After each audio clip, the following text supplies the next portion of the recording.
Have you ever taken a trip that stayed with you long after you came home? Not just in the photos or souvenirs, but in who you are. Because I believe, like Anita Desai once said, that wherever you go becomes a part of you somehow. Good morning, everyone. My name is Daniel Azurka, and today I want to talk about something we don't always talk about. Character. How do we link character? Or more importantly, what don't we link with character? That is journey, travel, experiences. Let's be real. The first thing we notice about people, probably looks. What do we remember? That's character. It's what makes someone memorable, inspiring, and occasionally unbearable. But what shapes that character? Is it where someone ends up? The success? The determination? Or is it what they go through to get there? Let me ask you, is it the journey that shapes the person, or the person that shapes the destination?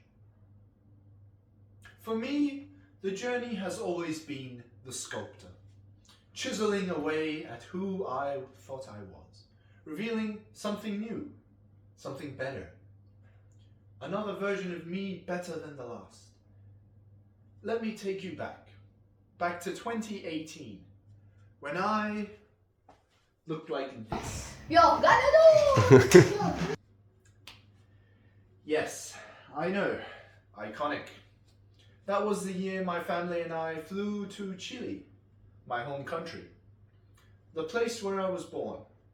You might think this was some scenic South American vacation. You know, the beaches, empanadas, llamas, you name it. But it was more than that.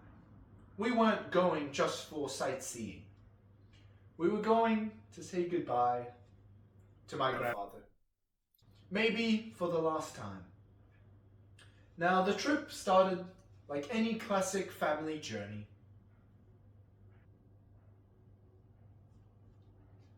Socks lost at the airport? Check. Siblings fighting over airplane seats? Double check. Dad forgetting the plug adapter? You know it. But the chaos quickly gave way to something quieter, something deeper. When we arrived in Santiago, something clicked. It felt familiar. The streets, the language, even the smell of street food. It all felt like a past I hadn't lived, but somehow belonged to. That's when The Past by Udguru Nunako really began to make sense. Let none tell me the past is dead. The past is all about us and within. Suddenly, it wasn't just a poem. It was my life. My past wasn't in books or school assignments. It was in my grandfather's eyes. In the quiet way he held my hand when words failed him. His stories, the ones I barely knew, were written in the lines of his face. He wasn't just passing away. He was passing on something, a legacy, a sense of place, a part of me I didn't know I had.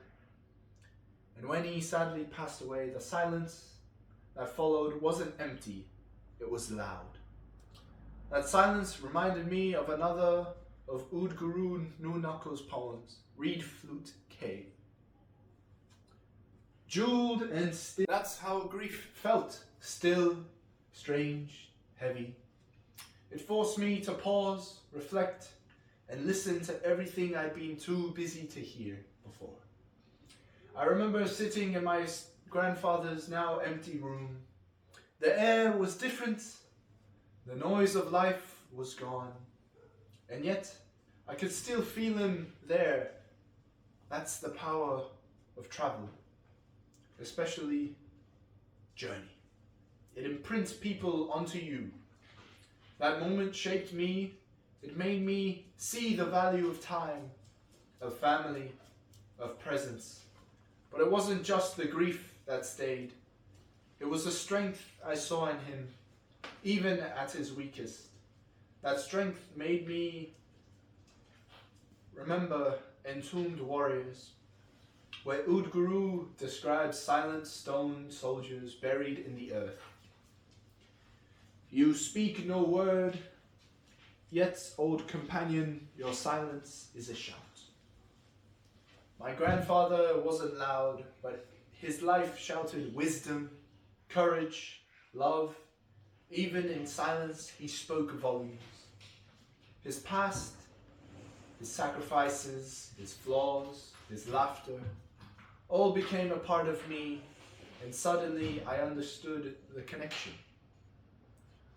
The journey isn't just about places, it's about people, about pain, about presence, about everything we go through as a person.